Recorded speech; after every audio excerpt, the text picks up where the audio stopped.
speculation that the ATIKU team has met with KWANKWASO so that he will be able to step down for ATIKU for the presidential for the presidential seat. And we all know that KWANKWASO is a strong man in the north. He is a strong person, which is also a strong candidate in the presidential race. We have ATIKU, we have Peter Obi, we have Tinubu, and KWANKWASO, and Shawari too is there. But KWANKWASO is a strong person, which is also a strong guy in the party. And when he steps down for ATIKU, it's a big win for him. So he said, and he said he won't be stepping down. That was what he said today. That he won't be stepping down for ATIKU. That ATIKU should work on himself, and he's going to work on himself also. So welcome back to Desma TV. If you're any viewer, do not forget to subscribe to our channel. Also click on the notification bell for more updates, and also do not forget to click on the like button anytime you're checking on our content. Thank you so much. So the presidential candidate of the NNPP, that's the New Nigeria People's Party, Rabi Musa KWANKWASO, has dismissed speculation that he may step down for his PDP counterpart Atiku Abubakar in the next year general election. KWANKWASO, who was a guest at the Nigeria Guide of Editors NGE Forum yesterday in Lagos, promised to renegotiate the country's huge debt to move the country forward. He blamed the government of the APC, the Progressive Party, and the main opposition PDP, which has governed since the inception of the Fourth Republic in 1999 for Nigeria's woes. The former Kano State governor promised to restructure the country if elected president next year, joining the grounding clamor for such structural rearrangement. But NG reiterated its advice to politicians to campaign on issues instead of personality. KWANKWASO stated, "Some people are saying that I am stepping down for ATIKU. Why then did I leave the party? These are the issues. The problem with the party is that there are so many people who believe that they are highly privileged. In democracy, people are free to follow any political party. You cannot sit there and start dictating that one I like is going to be the presidential candidate, or that one I don't like him. Now people are concoctioning the story that I am going to step down for them, or that I am going to withdraw for them. Why did they allow me to go? What happened at the time? Or was it still an issue in the party?" KWANKWASO said his ideology and experience were different from those of his opponents, stressing that this is long political experience has taught him how to manage public resources and giving him an advantage over other contestants. So speaking on the recent privatized NNPC Limited, the former governor said, "Of course, we are happy that it is now a law to make sure that NNPC is moved forward, and we are very committed to involving the private sector in the country. We will support the bill and do whatever it takes to make sure that the oil and gas industry is better for the interest of each and every one of us."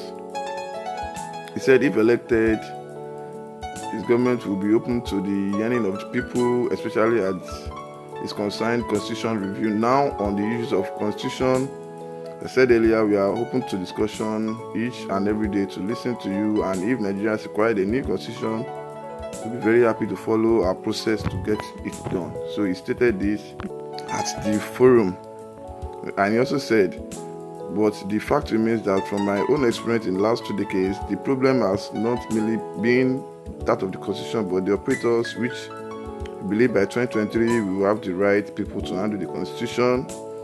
Addressing its defection from the ruling party to the opposition, he noted that the difference in ideology and governance led him to seek his presidential ambition in another party.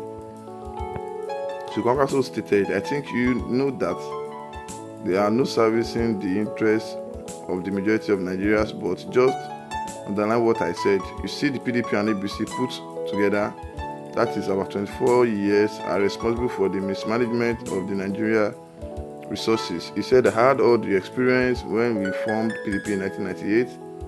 It was not based on anything rather than issue-based matter. Mainly all of us came together that the military had to go. It was only after then we started to see issues, and we believe the leadership at that time failed us. He further said, of course, the privileged people now can argue now that the bad PDP is better than the APC. That was why I felt PDP was lucky, even kicking out its member, including my humble self, Peter Obi, even Wike. They were kicking everybody because they think once you get the PDP ticket, they will see it as 1999. The children born from 1999 are those who are now in charge of polling units, and so on and so forth. So, Nigeria debt profile, and how he was going to fund his manifesto. KWANKWASO said we had to sit down in negotiation, and whatever it is, we have to have fresh air so that we can even pay them. These are the things I believe they are necessary to do, was so whatever we can handle the debt issues. So KWANKWASO also speak to insecurity and how he was going to solve the menace, which he agrees has hindered the economic development of the country. He said more personnel were needed to curb the situation in the country. According to him, we will contribute more to the society and in politics through services for the economy and ensure development of the huge resources to employ more security personnel. So we are going to employ about 1 million of police and 1 million of military to help solve the insecurity issues. There are many places, villages and towns where people have been chased away, many people have lost their livelihood, and some are living in the IDP camp. The issues of insecurity affect almost everybody, especially the economy, infrastructure, because they are in a place where contractors will not be able to go to. So many abandoned projects, farmers are not on the farm. No development in Nigeria unless we solve the issues of the security.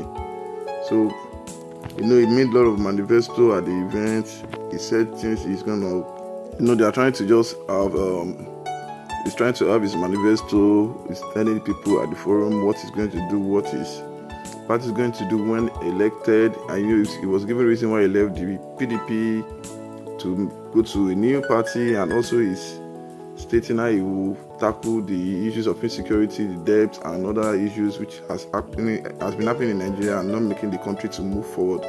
And he strongly said he won't be stepping down for ATIKU or any presidential candidate for the 2023 election. He said he has a vision to work for Nigeria, to make Nigeria great again. So that's all we have for you. Do not forget to subscribe to our channel if you're a new viewer. Thank you so much.